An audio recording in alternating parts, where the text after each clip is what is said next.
Hello my dear friends, आज मैं आप लोगों के लिए एंटीनेटल केयर इस टॉपिक पर वीडियो लेकर आई हूँ। इस टॉपिक का रिक्वेस्ट मुझे असदुल्ला ने अभी थोड़े दिन पहले किया था, तो मैंने रियलाइज़ किया कि इस टॉपिक को मैंने अभी तक कवर ही नहीं किया है। So thank you for suggesting Asadullah. So this is for you. Let's go to the topic. सबसे पहले डेफिनेशन देखेंगे। Systematic supervision, that is examination and advices of a woman during pregnancy is called antenatal or prenatal care. So antenatal period में जो हम patient को supervise करते हैं और उस दौरान जो केयर देते हैं उसे हम एंटीनेटल केयर बोलते हैं। So antenatal care comprises of these 4 things. पहला है history taking, physical examination, investigation and antenatal advices. सो एंटीनेटल केयर में ये सारी चीज़ें होती है कि हम पेशेंट का हिस्ट्री लेते हैं, फिर उसको जनरल एग्जामिनेशन करते हैं जिसमें कि you can take vitals and you can check the height, weight, and all those things of the patient, and also you do palpation of the patient, यानी obstetrical examination भी हम करते हैं। then investigation, certain sets of investigations are ordered, और उसके बाद में patient को हम बहुत सारे एडवाइसेस देते हैं। So this all are present in our antenatal care. आगे बढ़ने से पहले हम देखेंगे कि how often antenatal visit should be done.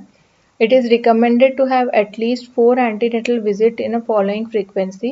First visit is within 12 weeks, यानी कि first trimester में, और as soon as pregnancy is suspected. Second visit is between 14 to 26 weeks, that is in the second trimester. Third visit is between 28 to 34 weeks, and fourth visit is between 36 and term. So this is the minimum number of visits which are planned. This is planned by keeping in mind that अगर women कोई daily veg वाली worker है तो उसके लिए एक दिन antenatal care के लिए आने का मतलब होता है कि लॉस ऑफ 1 डे वेज। सो ये मिनिमम 4 विजिट्स प्लान किया गया है जो रिकमेंड किया गया है बाय आवर गवर्नमेंट। बट अगर वुमेन अफोर्ड कर सकती है तो this is more better pattern और शेड्यूल कि 7th मंथ तक हर मंथ उसको एक बार आना है विजिट के लिए, एंटीनेटल विजिट के लिए। 8th मंथ में 15 डेज में आना है, यानी 2 बार आना है, और 9th मंथ में एवरी वीक आना है। Okay, so this is most of the time private hospitals में हम लोग ये फॉलो करते हैं, और अदरवाइज अगर पेशेंट बहुत पुअर है और डेली वेज वर्कर है तो definitely we can follow this also. Then what are the aims of antenatal care, हम why we are doing antenatal care. So इसका सबसे पहला जो एम है वो है to screen the high risk cases. जैसे हम एंटीनेटल पीरियड में अगर वुमेन को जब बुलाते हैं चेकअप के लिए, तो पहली बार जब हम उससे मिलते हैं तो हम असेस कर पाते हैं कि वो कोई हाई रिस्क केसेस में तो नहीं आती, जैसे कि उसका कोई बैड ऑब्स्टेटिकल हिस्ट्री है, रिपीटेड अबॉर्शंस है, या वो RH निगेटिव वुमेन है, या उसका हाइट बहुत ही कम है, या उसे ऑलरेडी वो डायबिटिक है। तो ये सारे केसेस अगर है तो वो हाई रिस्क केसेस में आती है, तो वो हम शुरू में ही पता कर सकते हैं। और to prevent, detect and treat at the earliest any complication. So अगर वो रेगुलर चेकअप के लिए आती है तो हम जल्दी से जल्दी कोई भी कॉम्प्लिकेशंस है तो उसको प्रिवेंट कर सकते हैं। हमें पहले ही पता चल जाएगा कि ये हाई रिस्क केस है, या उसका BP बढ़ रहा है, या फिर उसका हेमोग्लोबिन बहुत ही कम है, वो सीवियरली एनीमिक है, तो हम उसे जल्दी से जल्दी डिटेक्ट करके ट्रीट कर सकते हैं और कॉम्प्लिकेशन को प्रिवेंट कर सकते हैं। Then to ensure continued risk assessment and to provide ongoing preventive health care. So when she keeps coming, तो suppose अगर हमने diagnose किया कि वो उसका sugar raise हो रहा है pregnancy में, तो हम according to that we give her some care advices and give her medicines, and according to that next visit में हम देख सकते हैं कि वो उसका condition improve हुआ या नहीं, या और ज़्यादा worsen हो रहा है। So we can go on assessing her every time when she is coming, and we can prevent any kind of complications. Then this is also time to educate mother about physiology of pregnancy and labor.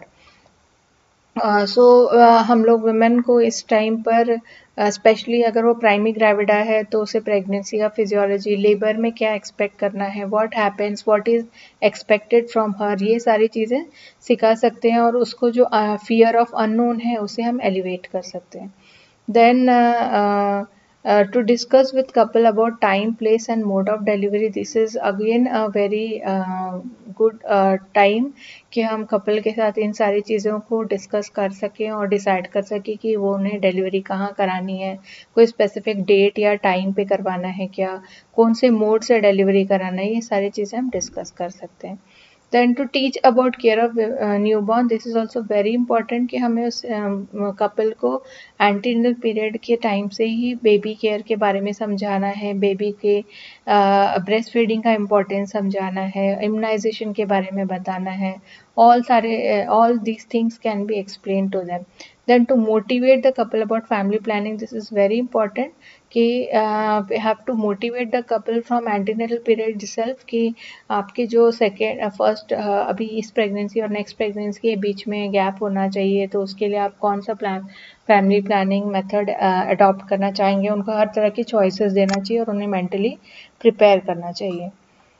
Then as we saw कि antenatal care में history taking होता है, physical examination, investigation and antenatal advises. तो इस video में मैंने history taking और investigations को डील किया है और physical examination and antenatal advises मैं नेक्स्ट वीडियो में प्रिपेयर करूँगी. So let's see what are the things which we have to ask in history taking.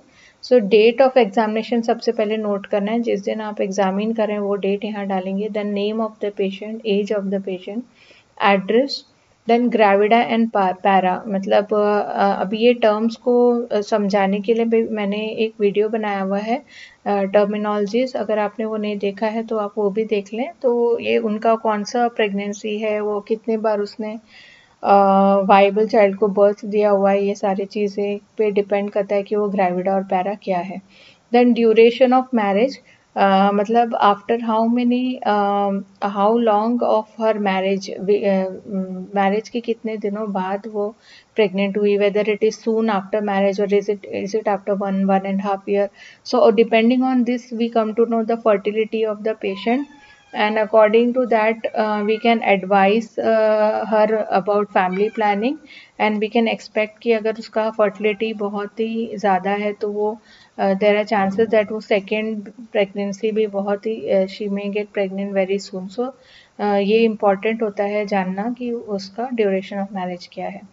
Then you have to also ask about the religion, because depending on different religion there are different kind of customs and myths and practices which are done which may be harmful to pregnancy. So ये सारी चीज़ें हमको idea मिल जाता है religion से, तो ये भी जानना ज़रूरी है. देन ऑक्यूपेशन ऑफ वुमेन की ऐसा वो कौन सा ऑक्यूपेशन, वो what work she is doing.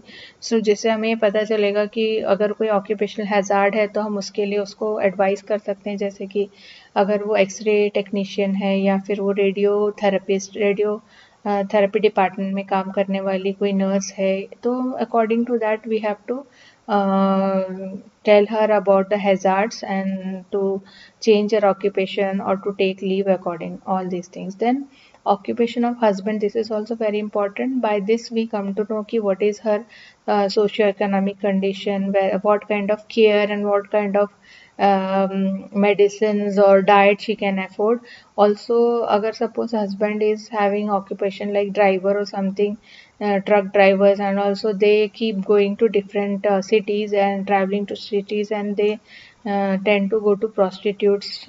So the patient may be they may be infected by HIV or any other any other sexually transmitted diseases. तो ये भी जानना बहुत ज़रूरी होता है कि ऑक्यूपेशन ऑफ हस्बैंड क्या है. देन पीरियड ऑफ जेस्टेशन, ये हमें पता करना है. We can also find out EDD by asking LMP. तो इसके ऊपर भी मैंने एक वीडियो बनाया है कि नेग्लिस फार्मूला यूज़ करके हम किस तरह से पेशेंट का EDD निकाल सकते हैं, LMP. यहाँ पे शॉर्ट में मेंशन कर रही हूँ कि by adding 9 months and 7 days we get EDD. Also period of gestation यानी by doing examination we can find out कि पेशेंट का फंडल हाइट कहाँ पर आ रहा है, तो उस हिसाब से हमें पता चलता है कि वो कितना वीक्स ऑफ जेस्टेशन हो गया है. So and by dates also we can calculate कि उसका वीक्स ऑफ जेस्टेशन अभी कितना है presently. Then complaints, we have to ask her if she has any complaints. If there are no complaints, then you have to ask about sleep, appetite, bowel, urination. ये सारी चीज़ें patient को पूछना है कि नींद बराबर आ रही कि नहीं, भूख लगती है या नहीं, बॉवल मूवमेंट डेली हो रहा है कि नहीं, मतलब कहीं कॉन्स्टिपेशन तो नहीं है, यूरिन से रिलेटेड एनी कंप्लेंट्स, यूटीआई या बर्निंग मिक्चुरेशन, ऐसा कुछ है तो we have to ask. Then history of present illness. If any complaints, then onset and duration and severity and drug going on. अगर पेशेंट को कोई complaints है, कोई प्रॉब्लम है, सपोज पेशेंट सेज कि उसे बहुत ज़्यादा वॉमिटिंग हो रहा है या लूज मोशंस हो रहा है, तो कब से है और उसके लिए क्या उसने कोई मेडिसिन लिया है, या अगर वो हाइपरटेंसिव है तो ऐसा कुछ कोई मेडिसिन चल रहा है क्या, तो all this things they have to ask. Then history of present pregnancy. Any problems like hyperemesis, antepartum hemorrhage, anemia, preeclampsia, all these things we have to ask patient. Then this is very important, obstetrical history. Obstetrical history हम लोग या तो बहुत सारे books में it is given in form of table. We can make a table and in that by serial wise we can write the number of details of each pregnancy which has already taken place, या फिर if she is primary then according to that we have to fill up the table, or we can write like this, details of all pregnancy in order. Like अगर उसका first pregnancy था तो what is the sex of the child, like female child, और अभी वो बच्चे का as कितना है, फिर वो मोड ऑफ डिलीवरी आपको लिखना है कि वो फिल टर्म नॉर्मल डिलीवरी था या फिर LSCS था. So this way you have to record each and every birth in order. Like यहाँ पे मैंने एक एग्जांपल लाया हुआ है, तो ये फर्स्ट फीमेल चाइल्ड हो गया, देन सेकेंड एक अबॉर्शन हुआ सपोज शी सेज, तो कितने वीक्स में हुआ था और वो अबॉर्शन होके अभी कितना दिन हो गया है. So like 10 months back we have to record that. Then this is suppose her third pregnancy. So we have to write down like this, number 3 and present pregnancy. तो उसका obstetrical, ये वाले example में obstetrical score जो होगा वो patient का होगा gravida 3, para 1, leaving 1 and abortion 1. So about this also I have made a video और जिसमें टर्मिनोलॉजी 2 करके, या आई थिंक टर्मिनोलॉजी 1 में ही मैंने ये सारा चीज़ एक्सप्लेन किया हुआ है. सो आप वो वीडियो भी देख सकते हैं. Then this is again another important thing in history, that is menstrual history. इसमें हमें एज ऑफ मेनार्की पूछना है पेशेंट को कि when she attend her menarche, वो एज यहाँ पे रिकॉर्ड करना है. It may be 11 years, 12 years, 14 years like that.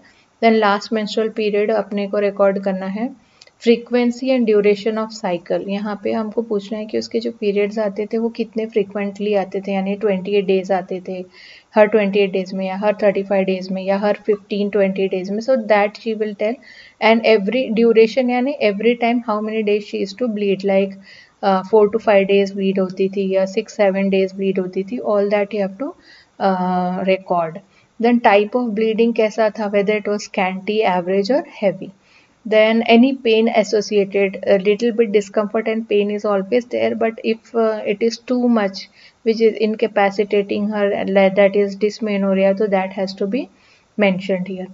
After menstrual history we have to see past medical history of the patient, यहाँ पे present medical history, past surgical history of the patient. Then family history of the patient. Personal history, यहाँ पे personal history में okay family history में again we have, it is very important to note whether the women's parents were having any kind of illnesses like diabetes, hypertension और any congenital anomaly का history है family में, तो ये सारी चीज़ें आपको जानना ज़रूरी है. और उसके बाद पर्सनल हिस्ट्री में contraceptives, smoking, alcohol, any history of blood transfusion, steroid therapy, drug, allergy, immunization, anti-D, ये सारी चीज़ों का हिस्ट्री हमको पेशेंट से लेना है. तो उसके बाद में अभी हिस्ट्री टेकिंग होने के बाद हमको फिजिकल एग्जामिनेशन करना है, जिसके लिए मैं वीडियो दूसरा बनाऊंगी, और इसमें पेशेंट का head to toe general examination भी आएगा और इसमें पेशेंट का पैल्पेशन यानी एब्डोमेन पैल्पेशन भी आएगा. देन इन उसके बाद में होता है इन्वेस्टिगेशंस हमें करना है, तो these are some basic investigations which are done in all the patients. Like blood में क्या क्या करेंगे, blood grouping, cross matching, not cross matching, blood grouping जिसमें RH एंड ABO ग्रुप दोनों देखा जाएगा, और अगर वुमेन RH निगेटिव है तो उसके हस्बैंड का भी ब्लड ग्रुप देखा जाएगा। CBC, HB, PCV, blood sugar, then HIV, VDRL and HBS AG, ये बहुत ही इंपॉर्टेंट है, ये हमें करना ही है क्योंकि पेशेंट को जब हम डिलीवर करते हैं तो हमें प्रिकॉशंस लेना पड़ता है according to this status of the patient. Then urine routine and microscopy कराना है पेशेंट का। देन पैप्समियर, ये भी कई क्लिनिक्स में पैप्समियर भी किया जाता है क्योंकि वैसे पेशेंट हमेशा चेकअप के लिए नहीं आती है, तो ये एक अपॉर्चुनिटी रहता है कि हम उसका एक पैप्समियर ले लें, और अगर इस तरह से उसका CA सर्विक्स का एक स्क्रीनिंग भी हो जाता है। Then special investigations like maternal alpha fetoprotein in high risk cases, यानी अगर पहले का हिस्ट्री है कुछ वुमेन की फैमिली में या वुमेन में ही प्रीवियस बर्थ में अगर कोई न्यूरल ट्यूब डिफेक्ट्स ऐसा कुछ हिस्ट्री है तो ये हम ऑर्डर कर सकते हैं, पेशेंट को किया जा सकता है। Then ultrasonography can be done, that can be done transvaginal or trans-abdominal to detect early pregnancy, accurate dating, number of fetuses and gross fetal anomalies, and any other uterine adnexal pathology. So these are some of the basic investigations, but in certain cases some special investigations may be ordered depending on patient's condition. From time to time, some more investigations like 3D scanning, color Doppler, MRI, torch, amniocentesis, blood coagulation profile like LFT, and then LFT and KFT, or any other investigation as per doctor recommendation. अगर patient में जो different kind के complications होते हैं तो उसके ऊपर depending on that और भी स्पेशल इन्वेस्टिगेशन किया जा सकता है।